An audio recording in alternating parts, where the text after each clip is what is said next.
ప్రభునందు ప్రియ స్నేహితులారా, దేవుని పిల్లలారా, ప్రభువైన యేసుక్రీస్తు నామం పేరట మీ అందరికీ శుభాభివందనములు. మరణాతా, షలోం.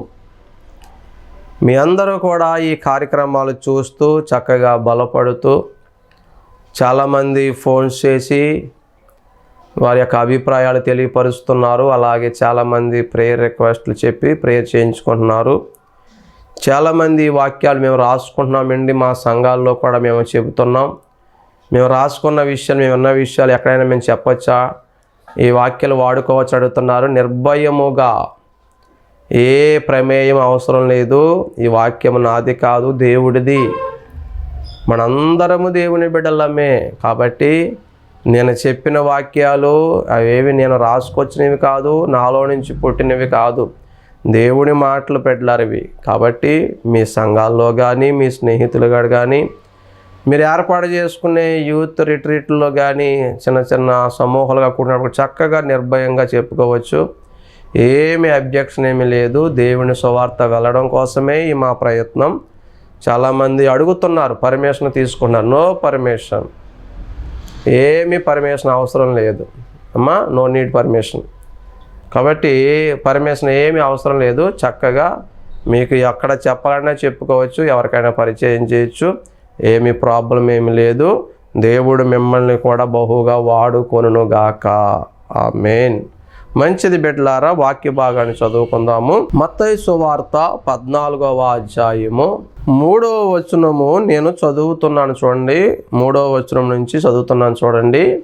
ఏలయనగా నీవు నీ సోదరుడైన ఫిలిప్పు భార్యయగు హెరోదియాను ఉంచుకొనుట న్యాయము కాదని యోహాను చెప్పగా, హేరోదు ఆమె నిమిత్తము యోహానును పట్టుకొని బంధించి చెరసాలలో వేయించి ఉండెను. చిన్న ప్రార్థన చేసుకుందాం బిడ్డలారా. ప్రేమ నమ్మకము కలిగిన మా తండ్రి, మహాపరిశుద్ధుడా, మహాగణుడా, మీ ఘనమైన నామమునకు వందనాలు. నీ విశేషమైన, నీ ప్రియమైన ప్రజలతో నీవే సూటిగా, తేటగా, స్పష్టముగా మాట్లాడండి. ఎవరు హృదయ స్థితిగతులు ఏ స్థితిలో ఉన్నాయి, ఎవరి జీవితాలు ఎలా ఉన్నాయి, ఎవరి ప్రవర్తన ఎలా ఉంది, మా నడక, మా పడక, మా నడత, మా ఆలోచనలు, మా తలంపులు, మా చూపులు, మా క్రియలని నీకు తెలుస్తున్నాయనా.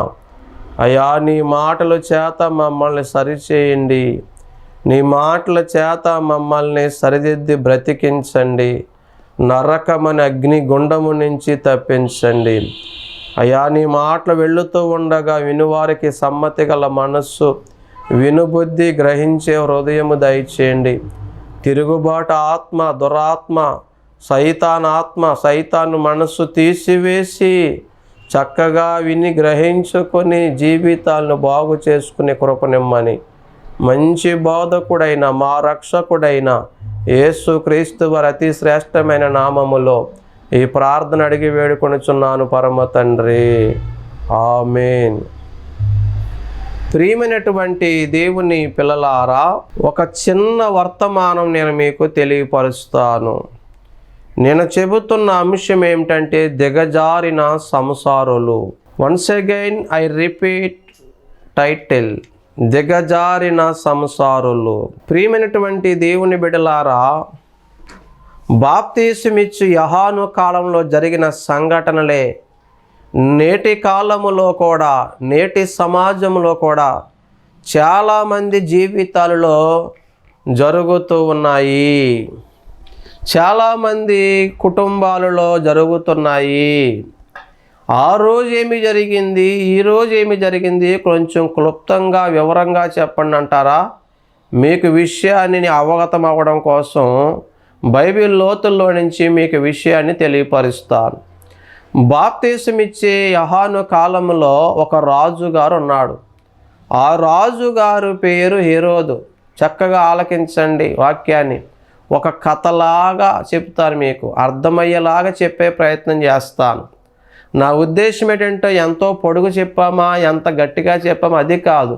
చెప్పిన 4 మాటలైనా అర్థం అవ్వాలనేది నా ఉద్దేశం. ఆ మాటలు మీ జీవితాలకు ఉపయోగపడాలన్నది నా తాపత్రయం. కాబట్టి మీరు కూడా శ్రద్ధ కలిగి అజాగ్రత్తగా కాకుండా జాగ్రత్తగా వినండి వాక్యం. ప్రియమైన దేవుని బిడ్డలారా, ఆ బాప్తీసమిచ్చి యోహాను కాలములో ఉన్న రాజుగారు ఎవరంటే హేరోదు రాజుగారు. ఆ హేరోదు రాజుగారికి భార్య ఉంది, ఆయనకంటూ ఒక ఫ్యామిలీ ఉంది. హేరోదు రాజుకి ఒక సహోదరుడు ఉన్నాడు, అతని పేరు ఫిలిప్పు. అతనికి ఒక భార్య ఉంది, ఆ ఫిలిప్పుకి భార్య ఉంది, ఆ భార్య పేరు హెరోదియా. ఇప్పుడు ఈ ఫిలిప్పు హెరోదియా ఒక కుటుంబము. అయితే ఈ హేరోదు రాజు గారు ఈ ఫిలిప్పు భార్య అయిన, అంటే సొంత సహోదరుడు భార్య అయిన ఫిలిప్పు భార్య మీద, హెరోదియ మీద కన్ను వేశాడు. అలాగే ఫిలిప్పు భార్య హెరోదియా ఫిలిప్పు కంటే గొప్ప స్థానంలో ఉన్నాడు అనుకుందో ఏమో, రాజుగారితో ఉంటే ఇంకా అన్ని ఫెసిలిటీస్ బాగుంటాయి అనుకుందో ఏమో, రాణిగారు అయిపోదాం అనుకుందో ఏమో, సొంత భర్త ఉండగా ఈ సంసారి దిగజారినటువంటి పనికి పాల్పడింది. అందరికీ న్యాయము చెప్పవలసిన రాజుగారు దిగజారి అతను అన్యాయానికి పాల్పడ్డాడు. వీరిద్దరూ చేసిన అన్యాయం ఏంటి తెలుసా? సొంత సోదరుడు భార్యటువంటి హెరోదియాను ఉంచుకున్నాడంటే అండి. నిజమే, ఈ రోజుల్లో కూడా చాలామంది ఇలాగే తయారయ్యారు. సొంత భార్య ఉండగానే వేరొక స్త్రీని లేకపోతే వేరొకను భార్యను ఉంచుకుంటున్న వారు ఈ రోజుల్లో కూడా ఉన్నారు. ఆ రోజు దిగజారిన బ్రతుకులు కలిగిన సంసారాలు ఎవరంటే వాళ్ళ సంసారాలు అనడం కూడా తప్పే. సంసారం అయితే దిగజారకూడదు. కానీ హెరోదియా దిగజారిన పని చేసింది. భర్త కంటే ఉన్నతమైన స్థలటువంటి రాజుగారితో ఉండడానికి ఇష్టపడిందండి. ఈమెమో రాజుగారిని ఉంచుకుంది, రాజుగారు ఈమెను ఉంచుకున్నాడు. మేడం గారు ఏమనుకున్నాడో, మేడం గారు ఏమనుకుంది అనుకుంటే, బహుశా రాజుగారి పేరు హేరోదు, నా పేరు హెరోదియా, భలే మ్యాచ్ అయింది కదా అనుకుందేమో. ఫిలిప్పు హెరోది అనే పేరు మ్యాచ్ అవ్వాలనుకుందేమో. అలో, పేర్లు కాదు మ్యాచ్ అవ్వాల్సింది, పేర్లు కాదు కలవలసింది, బ్రతుకులు కలవాలి, మనస్సు కలవాలి, ఒకరి ఎడల ఒకరు ప్రేమ కలిగి కలిసి జీవించాలి. కానీ భార్య ఉండగా వేరొక భార్యను ఆశించడం తప్పు, భర్త ఉండగా వేరొక భర్తను ఆశించడం తప్పు. అందులోనూ రాజుగారు అంటే 10 మందికి న్యాయము చెప్పవలసిన వాడు న్యాయము తప్పి ప్రవర్తిస్తున్నాడు. నిజమే, ఈ లోకంలో చాలామంది పెద్ద మనుషుల ముసుగులో ఉంటారు, వైట్ స్కాలర్ ముసుగులో ఉంటారు. ఆడవాళ్ళు ఉంటారు, మగవారు ఉంటారు, ఘనమైన స్థితిలో ఉంటారు. కానీ చాలామంది దిగజారి వ్యభిచారంలో పడుతున్నారు. బిడ్డలారా, భర్త ఉండగా వేరొక భర్తను ఆశిస్తున్నారు, వేరొక పురుషుణ్ణి ఆశిస్తున్నారు, వారిని కోడుతున్నారు. భార్య ఉండగా వేరొక భార్యని ఆశిస్తున్నారు, వారిని ఉంచుకుంటున్నారు, వారిని కోడుతున్నారు. ఇది ఖచ్చితంగా వ్యభిచారమే, ఇది దేవుడికి నచ్చని కార్యమే. అయితే బాప్తీసమిచ్చి యోహాను ఎటువంటి పాస్టర్ గారు అంటే ఏమాత్రం మొహమాటం ఉండదు ఆయనకి. అందుకే ఆయనకు ఒక టైటిల్ ఉంది, మండుచు ప్రకాశించుచున్న దీపం. ఫుల్ ఫైర్లో ఉంటాడండి ఆయన. రాజుగారికైనా పేదోడికైనా వాక్యం చెప్పడంలో ఎక్కడ రాజీ పడ్డా, తప్పు చేస్తే పేదోడినైనా పరిసయుడినైనా సుంకరినైనా రాజునైనా కడిగి పాడేస్తాడు. ముక్కుసూటి వ్యవహారం. కాకపోతే నచ్చదు ప్రజలకి. ముక్కుసూటిగా వెళితే ముఖం మీద గుద్ది చేసుకుంటావురా అంటారు పెద్దలు. నిజమే ఆ మాట. నా జీవితంలో కూడా జరిగింది అదే, నా వీక్నెస్ కూడా అదే. కానీ దేవుడు అన్నాడు, నాకు అదే నచ్చింది, నువ్వు మనుషుల కోసము బోధ మార్చకు, ఆ యథార్థతే నచ్చింది నీలో అన్నాడు. దేవునికి స్తోత్రం. ప్రియమైన దేవుని బిడ్డలారా, ముక్కుసూటిగా చెబితే ఉన్నది ఉన్నట్టుగా చెప్పేస్తే, సత్యం సత్యంలాగా చెప్పేస్తే, హెచ్చరిస్తే, గద్దిస్తే ఈరోజు ఆ బోధలు నచ్చో. వాళ్ళు తాగినా, తిరిగినా, వ్యభిచారము చేసినా, ఎవరినన్నా ఉంచుకున్నా, వేషధారులుగా ఉన్నా, వారమంతా సినిమాలు చూసి ఆదివారం నాడు తెల్ల బట్టలు వేసుకొని ప్రభు బల్ల తీసేసుకున్నా, వారమంతా సినిమాలు, సీరియళ్ళు, లోకము, ఎంజాయ్, అబద్ధాలు, గర్ల్ ఫ్రెండ్స్, బాయ్ ఫ్రెండ్స్తో ఉండి ఆదివారం మాత్రం పరిశుద్ధుల వేషం వేసుకుని వచ్చేసిన అటువంటి వారు ఎలాగొన్నా భక్తులారా, దేవుడు మిమ్మల్ని దీవిస్తాడు. మీరు ఎలాగొన్నా పర్వాలేదు, ఎలా బ్రతికినా పర్లేదు, ఎలా తిరిగినా పర్లేదు, ఎలా చెందినా పర్లేదు, మీరు లోకంలాగా ఉండండి. దేవునిలో మంచిగా ఉంటే చాలు. మీరు వేషధారులుగా బ్రతికినా పర్లేదు, నాకు కానుకలు దశంభాగాల దండిగా ఇస్తే చాలు, కడుపు నిండా జీవరాశులు పెడితే చాలు అన్న బోధలే నచ్చుతాయి. వేషధారులారా, కబడ్దార్, నరకానికి వెళ్ళిపోతారంటే కోపం వచ్చేద్ది. లోకంలో ఒక రకంగా, బయట ఒక రకంగా ఉన్నారా, జాగ్రత్త, నరకానికి పోతామంటే కోపం వచ్చేద్ది. వ్యభిచారులారా జాగ్రత్త అంటే కోపం వచ్చేస్తుంది. తాగుబోతులారా పరలోకం వెళ్ళమంటే కోపం వచ్చేస్తుంది. మీరు ఎవరినైనా ఉంచుకుంటే పాపంరా అంటే కోపం వచ్చేస్తుంది. యవనస్తులారా మీ ప్రవర్తన జాగ్రత్తగా ఉంచుకోంటే కోపం వచ్చేస్తుంది. పాపం బాప్తీసమిచ్చే యోహాను ఎవరిని మెప్పించడానికి చూడ్డం. నిజమే, నిజమైన సేవకుడు చేసే పని చేసా, ప్రభు మెచ్చుకునేలాగా బ్రతుకుతాడు, ప్రభు మెచ్చుకునేలాగా బోధిస్తాడు. 2 కొరింథీ 10:18 ఉంటుంది, ప్రభు మెచ్చుకున్నవాడే యోగ్యుడు, తన్ను తాను మెచ్చుకున్నవాడు యోగ్యుడు కాదు. పౌలయ్య గారు అంటాడు, నేను మనుషులు సంతోష పెట్టకూడదునా, అయితే ఎప్పటికీ నేను క్రీస్తు దాసుడు కాకపోదును. నిజమే. కానీ ఈరోజు చాలామంది మనుషులను సంతోషపెట్టే బోధలే తప్ప మనుషులను సరిచేసే బోధలు తగ్గిపోయాయి, లేవని చెప్పనున్నారు. రోషం కలిగిన మండుచున్న ప్రకాశించుతున్న దీపాలు వంటి బాప్తీసమిచ్చి యోహానులు, ఏలియాలు ఉన్నారు, పౌలులు ఉన్నారు, లేదంటలేదు బిడ్డలారా. కానీ వారి బోధలు నచ్చవు. వారి సంఘాలేమో పలచబడిపోతూ ఉంటాయి. గుంటనక్కడ దొంగలు కాచుకుని ఉంటూ ఉంటారు, ఆ గుంటనక్కల గుహలేమో నిండిపోతూ ఉంటాయి కదా. నిజమైన కాపర్లేమో కన్నీళ్ళు కారుస్తూ ఉంటారు.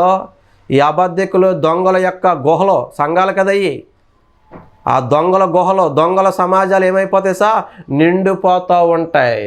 ఇదే బాధ, ఇదే విచారం బిడ్డలారా. మండుచు ప్రకాశించుచున్న దీపమని యోహాను, ఆ బాప్తీసమిచ్చే యోహాను బోధ విషయంలో రాజీ పడేవాడు కాదు. ప్రాణం పోయినా సరే, ఎవరికైనా సరే సూటిగా చెప్పే తీరతాడు. ఇప్పుడు కరెక్ట్గా హేరోదు రాజుగారి ముందు హేరోదుకి చెప్తున్నాడు బోధ, నువ్వు చేసేది తప్పు, నువ్వు చేసేది పాపం. హేరోదు, నీ సహోదరుడు భార్య ఫిలిప్పు భార్య హేరోదియను నువ్వు ఉంచుకున్నావు. అబ్బా, ఎంతమంది ఇటువంటి రోషం గల బోధకులు ఉన్నారు ఈరోజు, ఎంతమంది ఇటువంటి రోషం గలటువంటి పాస్టర్లు, సేవకులు ఈరోజు. కానీ దేవుడు వీళ్ళనే కోరుకుంటాడు, వీళ్ళను చూసే సంతోషపడతాడు. ప్రియమైన దేవుని బిడ్డలారా, ఈరోజు దొంగ బోధకులు చేస్తారండి. సంఘాల్లో గద్దింపు లేదు, యవనస్తులను గద్దిస్తలేదు. ఎవరైనా గద్దించే వాక్యాలు చెప్తుంటే పాస్టర్ గారు గద్దించకండి, ఎందుకంటే సంఘంలో నుంచి వెళ్ళిపోతారు. ఆ ఫ్యామిలీ ఆయన నిజంగా తాగుబోతాడే, అలా ఆవిడ తేడాయే, ఇది కుర్రోడు తేడాయే కానీ చెబితే వాళ్ళు డబ్బున్న వాళ్ళండి, ఏ కార్యక్రమం పెడితే డబ్బులు దండిగా ఇస్తారండి. కాబట్టి ఆ బోధలు చెప్పకండి అని చెప్పేసి మంచి మంచి బోధకులను నోర్లు నొక్కేస్తున్న వారు ఉన్నారండి. ఎంత విచారం.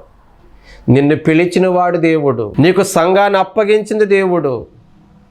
నిన్ను నమ్మి నిన్ను యోగ్యుడిగా ఎంచి, మనము నమ్మదగిన వారు కానప్పటికీ ఆయన నమ్మదగిన వాడై ఉండి, ఆయన స్వరక్తి మెచ్చి సంపద, ఆయన సొత్తుని, ఆయన సంఘాన్ని నీ చేతికి అప్పగిస్తే, నిన్ను పిలిచి ఆయన మంద మీద కాపురగా పెడితే, నిన్ను పిలిచిన వాడికి నమ్మకంగా ఉండకుండా, నిన్ను నియమించిన వాడికి నమ్మకంగా ఉండకుండా, ఈ డబ్బు ఇస్తారని, ఇంకోటో ఇస్తారని, గుడ్డ మొక్కలు ఇస్తారని, ధనం ఇస్తారని, పేరిస్తారని, సన్మానాలు చేస్తారని వీళ్ళని మెప్పించేలాగా బోధ చేస్తావా?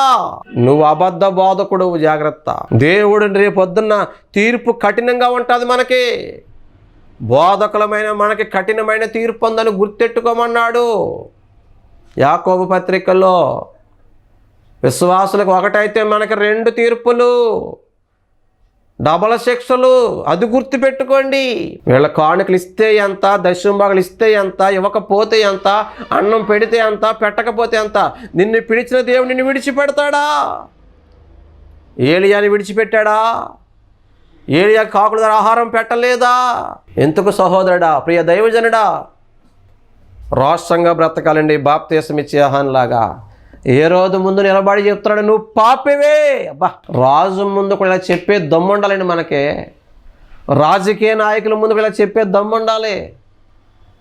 రాజకీయ నాయకులారా, మీరు పాపం చేస్తే దెబ్బ తింటారు, మీరు చేసే తప్పు అని చెప్పగలమా మనం? ఆనాడు నాతాను ప్రవక్త కూడా దావీదు ముందు చెప్పాడు, ఆ మనుషుడవు నీవే. బా, ఇదండి భక్తి అంటే, ఇదండి బోధ అంటే, ఇదండి బ్రతుకంటే.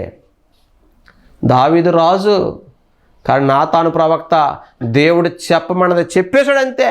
ప్రియమైన దేవుని బిడ్డలారా, మీరు అనుకున్నారో అలా చెప్తే సంఘాలు ఖాళీ అయిపోతాయండి. యాండి, ఆడు ఖాళీ అయిపోయాడు, ఎప్పటికైనా ఖాళీ అయిపోతాడు. గింజే మిగులుతుంది, తప్పలు ఎప్పటికైనా ఎగిరిపోతాయి, పొట్టు ఎప్పటికైనా ఎగిరిపోద్ది. నా తండ్రి నాటని ప్రతి మొక్క పెళ్ళగించబడతారు. కాబట్టి బాప్తీసం ఇచ్చి యోహాను చూడబెట్టి ఎంత రోషంగా చెప్తున్నాడో, ఇదిగో ఈరోజు నువ్వు తప్పు చేస్తున్నావు, నీ సోదరుడు ఫిలిప్పు భార్యను ఉంచుకున్నావు, ఇది ముమ్మాటికి పాపమే. నువ్వు రాజు అవ్వచ్చు, ఏమైనా అవ్వచ్చు, నువ్వు పాపం చేస్తున్నావని చెప్పేసినప్పుడు అతన్ని బంధించి జైల్లో వేయించేస్తారండి. తర్వాత ఒక రోజు అతను పుట్టినరోజు వచ్చినప్పుడు ఈ అక్రమ సంబంధానికి పుట్టిన ఒక సంతానం ఆ బిడ్డ నాట్యం ఆడి డ్యాన్స్ వేసి అతను మురిపిస్తే, మై మరిపిస్తే, నీకేం కావాలో కోరుకో అంటే, ఆ పిల్ల తల్లి దగ్గరికి వెళ్ళి, అమ్మ ఏం అడగమంటావంటే, ఆవిడకి ఏం పేరు పెట్టాలో కూడా నాకు అర్థమవుతలేదండి. ఆ దుర్మార్గురాలైన తల్లి, ఆ చెడ్డ తల్లి, ఆ పాపిష్టి తల్లి, ఆ వ్యభిచారం చేసే తల్లి, భర్తను ఏడిపించిన తల్లి, బాప్తీసం ఇచ్చే పాస్టర్ గారి యోహాను గారు తలడుగందండి. ఎంత దుర్మార్గం! పాస్టర్ గారి నాశనం కోరుకుంటావా? పాస్టర్ గారు చావు కోరుకుంటావా? ఆ పిల్ల వెళ్ళి అడిగేసింది ఈరోజు ఇచ్చిన మాట ప్రకారం చేయాలని అందరి ముందు గొప్ప కోసం, పేరు కోసం ఆజ్ఞ ఇచ్చేశాడు ఆ దైవజనుడు. బాప్తీసం ఇచ్చే యోహాను మండొచ్చు ప్రకాశించు దీపం తల నరికేస్తారండి. నిజమే, నిజమైన బోధ చేసేవాడికి సన్మానాలు ఉండవు, అవమానాలే ఉంటాయండి. ఒకవేళ ఈ వాక్యం వెంటనే మీలో ఎవరైనా బోధకులుంటే, సేవకులుంటే, మీకు ఎన్నో అవమానాలు వస్తున్నాయా? మీకు ఎన్నో నిందలు వస్తున్నాయా? అందరూ మీకు వ్యతిరేకమైపోతున్నారా? నీ ఇంట్లో వాళ్ళు నీకు శత్రులు అయిపోయారా? నీ సంఘంలో వాళ్ళు నీకు శత్రులు అయిపోయారా? అయితే రాసి పెట్టుకో, నువ్వు నిజమైన సేవకుడు, నువ్వు దేవుని ఏర్పాట్లో ఉన్న సేవకుడు, నువ్వు దేవుడు మెచ్చుకునే సేవకుడు. దేవుడు మెచ్చే సేవకుడిని ఈ ప్రజలు మెచ్చుకోరు, నచ్చరు. అందరు కాదు, 90% నచ్చవు. నువ్వు నిజం చెప్పినందుకు, ఉన్నది ఉన్న బోధ చెప్పినందుకు, ఇదిగో నీ తమ్ముడు భార్యను ఉంచుకోవడం పాపం అని చెప్పినందుకు, ఈ హెరోదును హెచ్చరించినందుకు ఈమె పగ పెట్టేసుకుని పాస్టర్ గారు చావు కోరుకుందండి. ఈరోజు చాలామంది విశ్వాసులు దైవజనుడి మీద పగల పెట్టుకుంటున్నారు. ఈరోజు చాలామంది విశ్వాసులు దైవజనుడి చావు కోరుకుంటున్నారు. చాలామంది విశ్వాసులు దైవజనుల యొక్క కడుపు మీద కొడుతున్నారు, సంఘాల మీద కొడుతున్నారు, బ్రతుకు మీద కొడుతున్నారు. జాగ్రత్త, జాగ్రత్త, జాగ్రత్త. వాళ్ళని నియమించింది దేవుడు. వాళ్ళని అవమానిస్తే సాక్షాత్తు దేవుడు నియామకాన్ని అవమానించినట్టు, వాళ్ళని బాధ పెడితే సాక్షాత్తు దేవుడిని బాధ పెట్టినట్లు, వాళ్ళని తృణీకరిస్తే దేవుడిని తృణీకరించినట్లు, వారి మాట వినకపోతే దేవుని మాట వినకపోనట్లు, వారి మాట వింటే దేవుడు మాట విన్నట్లు, వాడిని చేర్చుకుంటే దేవుడిని చేర్చుకున్నట్లు యేసయ్య చెప్పాడు, మీ మాట విన్నవాడు నా మాట వినును, మిమ్మల్ని చేర్చుకున్నవాడు నన్ను చేర్చుకుంటాడు. చూసారా, ఈరోజు దేవుడు పంపిన, దేవుడు నియమించిన నిజమైన బోధకులు ఈ ప్రపంచానికి నచ్చట్లే. ఈ పాపం చేయకూడదు, ఇలా బ్రతకూడదు, ఆ తప్పుడు మార్గాలు తిరగకూడదు అని చెప్తే నచ్చట్లే. వీళ్ళకి ఎవరు ఇస్తున్నారో, నీ ఉద్యోగం చేసుకో, ఉద్యోగం కాడ పాపం చేయొచ్చు, ఉద్యోగంలో ఒకడు ఉంచుకోవచ్చు, ఊరిలో ఒకడు ఉంచుకోవచ్చు, ఎక్కడైనా ఒకడు ఉంచుకోవచ్చు. ఎలాగైతే భార్యను ఉంచుకున్నాడో, ఎలాగైతే ఉంచుకుందో అలా మీరు ఉంచుకున్నా పర్వాలేదు. మీరు మాత్రం దండిగా కానుకలు వేసేయండి, మీరు ఎలా బ్రతికినా పర్లేదు, మా సంఘానికి వస్తే చాలని చెప్పి మెత్తన మాటలు చెప్పే వాళ్ళకి సన్మానాలు ఉంటాయి, ఆ మందిరాలు నిండుతాయి, ఆ సంఘాలు నిండుతాయి. నిజమైన బోధ చెప్పే వాడి దగ్గర ఉండరు. పెద్దాయన అన్నాడు, డైమండ్ షాపుల్లో, గోల్డ్ షాపుల్లో జనం తక్కువ ఉంటారంట, సంతలో జనం ఎక్కువ ఉంటారంట. అర్థమై ఉంటుంది మీకు. డైమండ్ లాంటి పాస్టర్లో, గోల్డ్ లాంటి పాస్టర్లో, బాప్తిస్మం ఇచ్చే యోహాను లాంటి పాస్టర్లో, ఏలియా వంటి పాస్టర్లు నచ్చరు. ఆ రోజు ఏలియా కూడా చెప్పాడు, ఇదిగో నా బోతు రక్తాన్ని ఎక్కడ కుక్కలు నాక అక్కడ మీ రక్తాన్ని నాకుతాయంటే యాండి అహాబుకి యెజబెలుకి కోపం వచ్చేసింది. ఈరోజు అటువంటి ఏరోదియాలు, యాండి అహాబులు, యెజబెలు ఉన్నారు. వీళ్ళని గద్దించకూడదండి. వాడు నవ్వితే నవ్వాలి, వాడు ఏడిస్తే ఏడవాలి, వాళ్ళు ఏం చెప్తే చెయ్యాలి, ఎలాగంటే ఎలా చెయ్యాలి. అబ్బా, చెప్పినట్టు చెయ్యకపోతే, చెప్పినట్టు వినకపోతే మార్చేస్తారు నిన్ను, సంఘాన్ని. ఏం కాదండి, ఎప్పటికైనా పోయే ప్రాణం. నీతిగా బ్రతుకుతాం, యథార్థంగా బ్రతుకుతాం. ఇటువంటి వంపుడు కత్తులు, ఇటువంటి యువతలో ఉంచుకున్న వాడికి భయపడాల్సిన పనిలే. నేను కొంచెం ఘాటుగా మాట్లాడుతున్నట్టు నన్ను బాప్తిస్మం ఇచ్చిన అలాగే మహాడు, ఇదిగో ఎర్రొద్దు, నీ తమ్ముడు భార్యను ఉంచుకున్నావు, నువ్వు ఫిలిప్పు భార్యను ఉంచుకున్నావు, ఇది పాపం. చెప్పడం లేదండి, నా మాట అనుకుంటారేమో. చూడండి, చెప్తా చూడండి, అది న్యాయంగా చెప్తాడు చూడండి. 3వ వచనం కాడి నుంచి, మత్తయి సువార్త 14:3 నుంచి, నీవు నీ సోదరుడైన ఫిలిప్పు భార్య హెరోదియను ఉంచుకొనుట న్యాయము కాదని యోహాను చెప్పగా. చెబితే ఏమైంది? సన్మానం చేశారా? సరి చేసుకున్నారా? భలే బాధ చెప్పమన్నారు? లేదు. చూడండి, హేరోదు ఆమె నిమిత్తము యోహానును పట్టుకుని బంధించి చెరసాల్లో వేయించుండెను. ఆ తర్వాత తల నరికేశారు. ఎంత దుర్మార్గం! ఈ వాక్యం వింటున్న మీలో ఎవరైనా పొరుగువాని భార్యను ఉంచుకున్నట్లయితే, పొరుగువాని భర్తను ఉంచుకున్నట్లయితే, లేక పెండ్లి కాని వాడిని ఉంచుకున్నట్లయితే, బైబిల్ భాష అది, బైబిల్లో ఉంది, రేపొద్దున నువ్వు నరకమైన అగ్నిగుండంలో కాలిపోక తప్పదు. ఏ అవయవాలతో పాపం చేస్తున్నావో ఒక యాసిడ్ లాంటి అగ్ని ద్రవం ఆ అవయవాల గుండా వెళుతుందంటండి. ఒక తారు లాంటి ద్రవం వెళుతుందంట. ఇదిగో నరకంలో ఒక దృశ్యంగా దర్శనం చూసిన ఒక ఆయన పుస్తకం రాశాడు. ఇది నరకం అంటే ఏదో ఆషామాషి కాదు. ఈరోజు ఏదో డబ్బు ఉందని, మంది బలం ఉందని, కండ బలం ఉందని, ఉద్యోగం ఉందని, ఇంకోటో ఉందని విర్రవీగుతో సమాజంలో ఒక రకంగా, ఇంట్లో ఒక రకంగా, మందిరంలో ఒక రకంగా ఉంటున్నావేమో. వేషధారులారా, బ్రతుకు మార్చుకోండి. నిజమైనటువంటి సేవ చేస్తూ యాండి గద్దింపు బాధలు వచ్చినప్పుడు లోబడు. దావీదు చెప్పాడు నాతాను ప్రవక్త, ఆ మనుషుడు నువ్వే, ఆ ఊరియా భార్యని ఉంచుకొని నీ గదికి రప్పించి పాపం చేసిన వాడు నువ్వే. దావీదు లోబడ్డాడు, తప్పైదని ఒప్పుకున్నాడు. ఈ వాక్యం వెంటనే మీలో కూడా ఎవరైనా దైవజనుడు చెప్పినందుకు, అది మీకు గుచ్చుకున్నందుకు, మీకు కోపం వచ్చి సంఘాన్ని, సేవకుని మారిస్తే, ఈ వాక్యం విన్న తర్వాత మర్యాదగా నీ తండ్రి దగ్గరికి వెళ్ళిపో, నీ ఆత్మీయ తండ్రి దగ్గరికి వెళ్ళిపో. కాదని విర్రవీగవా, ఒకరోజు నీకు తప్పదు భయంకరమైన శిక్ష. పురుగులు పట్టి చచ్చిపోతారు, జాగ్రత్త. నరకంలో కాలిపోతారు, జాగ్రత్త. బాప్తిస్మం ఇచ్చే యోహాను ఏం చేశాడండి? ఉన్నది ఉన్నట్టుగా చెప్పాడు. దిగజారి ఉన్నారు మీరు.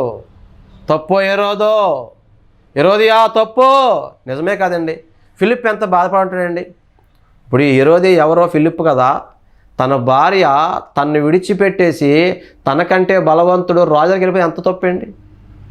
ఒక ఈ వాక్యం వింటున్నా నీలో ఎవరైనా నీ భర్త కంటే ఇంకా గొప్ప డబ్బున్నవాడు కనపడ్డాడేమో నీకు, నీ భర్త కంటే అందగాడు కనపడ్డాడేమో, నీ భర్త కంటే ఉద్యోగంలో పెద్దవాడు కనపడ్డేమో, అలాగని నీ భర్తను విడిచి అతను ఉంచుకుంటావా? అలాగే పురుషులారా, నీ భార్య కంటే అందంగా ఉన్నవాడు కనపడిందేమో నీకు, నీ భార్య కంటే ఎక్కువ ఆదాయం తెచ్చాడు కనపడిందేమో నీ ఉద్యోగం చేసేకాడు ఇంకో చోట, నీ భార్య కంటే కొన్ని మేలు ఎక్కువ కలుగుతున్నాయేమో, అలాగని ఆమెను ఉంచుకుంటావా? ఆమె భర్త యొక్క ఉసురు నీకు తగులుతుంది. ఆ శాపం పాపం నీ తరతరాలు కొట్టేస్తుంది. జాగ్రత్త. ఆ భర్త యొక్క ఉసురు, ఆ భార్య యొక్క ఉసురు నీకు తగలక ముందే, ఆ శాపమైన అగ్ని నీ ఒడిలో పడి నిన్ను నీ కుటుంబాన్ని కాల్చేయకముందే, నువ్వు మంచాన పడకముందే, చావు రాకముందే ఇప్పుడే ఈ మాటలకు లోబడి దావీదు వల్లే యెజెబెలులాగా, హేరోదిలాగా తిరుగుబాటు చేసావా, ఒకరోజు యెజెబెలు నాశనం అయిపోయినట్టు ఆ పైనుంచి దొర్లుకుంటూ పడి చచ్చి రక్తం కక్కుని చచ్చి కుక్కలు నాకినట్టు నీ బ్రతుకు కుక్క సావు అయిపోద్ది. జాగ్రత్త. చాలా రోషంగా మాట్లాడుతున్నాను నేను. నా ఆశ ఒకటే, బ్రతికిన 4 రోజులు రోషంగా బ్రతకాలండి. మనుషులు మెప్పించే బోధన చేసి కాదు. ప్రభు రాకడ సమీపం అయిపోయింది. ఆయన నేడో రేపో వచ్చే సిద్ధముగా ఉన్నాడు. సంఘాలు సంస్కరించబడాలి, బ్రతుకులు సరిచేయబడాలి, సంఘము సిద్ధపడాలి, జనాలు సిద్ధపడాలి. ఎవరో ఒకరు చెప్పాలి కదా, మీరు ఎంత నిందిస్తే, ఎంత అవమానిస్తే అంత నాకు మేలే, నాకు పరలోకం అంత మహిమ ఉంటుంది. ఈ లోకపు మహిమలు, ఈ లోకపు పొగడతలు నాకు లేకపోయినా పర్లే. ఈ బ్రతుకు యేసయ్య ఇచ్చాడు, ఈ పిలుపు యేసయ్యది, ఈ సమర్పణ యేసయ్యది, ఈ నియమించిన వాడు యేసయ్య. కాబట్టి నేను నమ్మకంగా చెప్పేస్తాను, బాప్తిస్మం ఇచ్చేలాగా, ఈ వాక్యం వెంటనే మీలో ఎవరు ఉంచుకున్నారేమో. హేరోదియను ఉంచుకున్నట్టు, ఫిలిప్పు భార్య హేరోదును ఉంచుకున్నట్టు అటువంటి పాపంలో నువ్వు ఉంటే ఈరోజే విడిచిపెట్టు. ఈరోజే బ్రతుకు మార్చుకో. దిగజారిన సంసారాలు చేయొద్దు. మాదిరికరంగా బ్రతకాలి, పరిశుద్ధంగా బ్రతకాలి, నీతిగా బ్రతకాలి, యథార్థంగా బ్రతకాలి, ప్రభు మెచ్చుకునేలా బ్రతకాలి. ఈ జీవితం ప్రభు ఇచ్చిందండి. ప్రభుని సంతోషపెట్టాలి, ప్రభుని గణపరచాలి. దేవుడు అంటాడు కదా బైబిల్లో, మొదటి సమయంలో 2:30, నన్ను గణపరచువారు నేను గణపరిచేదను, నన్ను తృణీకరించేవారు నేను తృణీకరిస్తాను. ప్రభుని గణపరచాలండి. బ్రతుకుతో, ఈ దేహముతో, ఈ అవయవాలతో, ఈ నోటితో మనం ప్రభుని గణపరిస్తే దేవుడు మనల్ని గణపరుస్తాడు. ఇలా దిగజారి బ్రతికి భార్యని మోసం చేసి, భర్తను మోసం చేసి బ్రతికేనంటారా? అది వ్యభిచారం, అది దిగజారినటువంటి స్థితి. కాబట్టి ప్రియ స్నేహితులారా, దేవుని పిల్లలారా, ఇప్పుడైనా బ్రతుకు మార్చుకుందామా? సహోదరుడు బ్రతుకు మార్చుకుంటావా? ఆక్రమ సంబంధం నుంచి బయటకు వస్తావా? లేదా యెజెబెలులాగా కుక్క చావు చేస్తావా? రక్తం కక్కుని చేస్తావా? ఇంకా భయంకరమైన చావు చేస్తావా? నరకానికి వెళ్ళిపోతావా? ఆలోచన చేసుకో. కానీ నువ్వెంత ఘోర పాపైనా ఇప్పుడైనా ప్రభు పాదాలు పట్టుకుంటే, ప్రభువా నన్ను క్షమించు, నేను హేరోదులాగా పాపం చేస్తానని ఒప్పుకుంటే నా దేవుడు కరుణామయుడు, క్షమిస్తాడు, కనికరిస్తాడు, ప్రేమిస్తాడు, శుద్ధీకరిస్తాడు, పరలోక రాజ్యాన్ని ఇస్తాడు. అట్టి కృప దేవాతి దేవుడు మీ అందరికీ దయచేయునుగాక. ఆమేన్. ప్రార్థన చేసుకుందాం. పరిశుద్ధుడా, ప్రేమ కలిగిన మా తండ్రి, మీకు వందనాలు. నాయన బాప్తిస్మం ఇచ్చి అహాను మండుచు ప్రకాశించు దీపంగా బ్రతికాడు. అటువంటి బ్రతుకులు మాకివ్వండి తండ్రి. మనుషులు మెప్పించే బోధ చేయలేదు నాయన, తప్పును తప్పుగా ఖండించాడు. ఆ మనసే నాకు ఇచ్చినందుకు వందనాలు. నేను కూడా ప్రభువా రోషము కలిగి ప్రకటించాను నాయన. ఎవరి జీవితంలో క్రియ జరగాలో మీరు జరిగించండి నాయన. ఈ మాటలు అంగీకరించి బ్రతుకు మార్చుకున్న వారిని క్షమించి అయ్యా నీ బిడ్డగా అంగీకరించండి. తృణీకరించిన వారికి మీరే తీర్పు తీర్చమని మంచి బోధకుడైన యేసు నామమును ప్రార్థిస్తున్నాను పరమ తండ్రి. ఆమేన్. అందరికీ వందనాలు. May God bless you all.